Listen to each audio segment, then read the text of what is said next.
Mga boss, ngayon ay maraming nag-aalala sa ating mga kababayang OFW dahil nga sa kaguluhan na nangyari dyan sa Middle East mga boss. Isa pa sa nagpabigat ng damdamin ng mga pamilya nila ay hindi sila makauwi mga boss.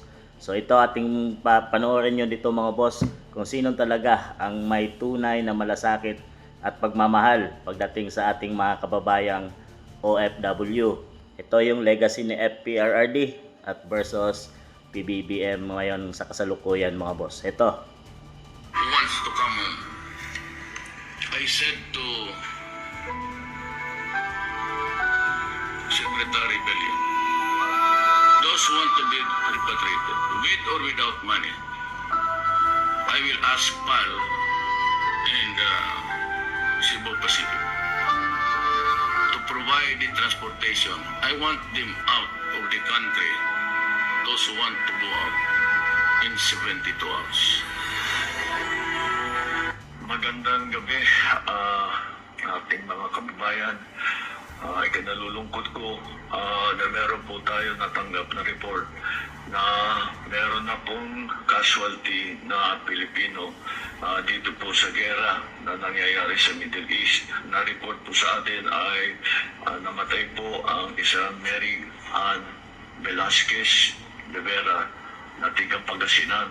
Siya po ay isang caregiver sa Israel na tinutulungan ang kanyang alaga para dalhin sa bomb shelter, ngunit hindi na po nakaabot sa bomb shelter at inabutan na sila bago sila nakarating. Siya ay namatay dahil tinamaan ng shrapnel ng mga bumagsak na bomba.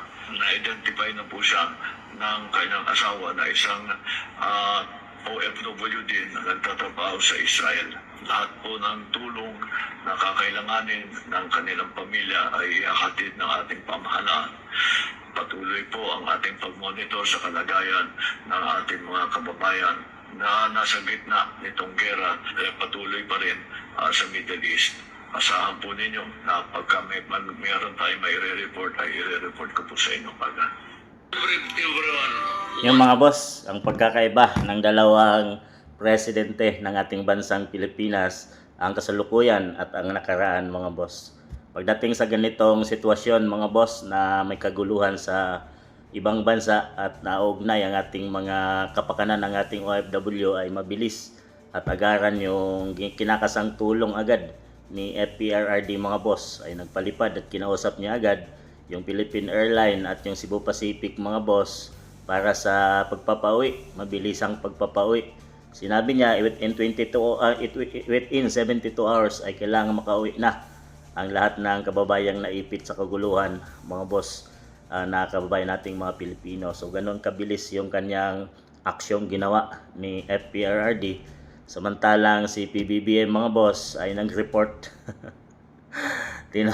nag-report at naging reporter si PBBM mga boss at walang di niya tinawag yung kanyang kabinete para pag-usapan at kung anong gagawin sa ating mga kababayang OFW. So mayroon nang nadisgrasya na isa nating kababayan ay pinapangako naman ng PBBM mga garang tulong pero walang parang mabilis yung aksyon ni FPRRD kaysa kay PBBM mga boss. So yan ang dalawang legacy ng ating sulukuyan at nakaraang Pangulo ng Bansang Pilipinas. Ang sino sa tingin ninyo mga boss ang tunay na may malasakit sa ating mga kababayang Pilipino na siya ring nagbibigay ng pinakamalaking ambag sa ating bansang Pilipinas. So kayo nang humusga mga boss.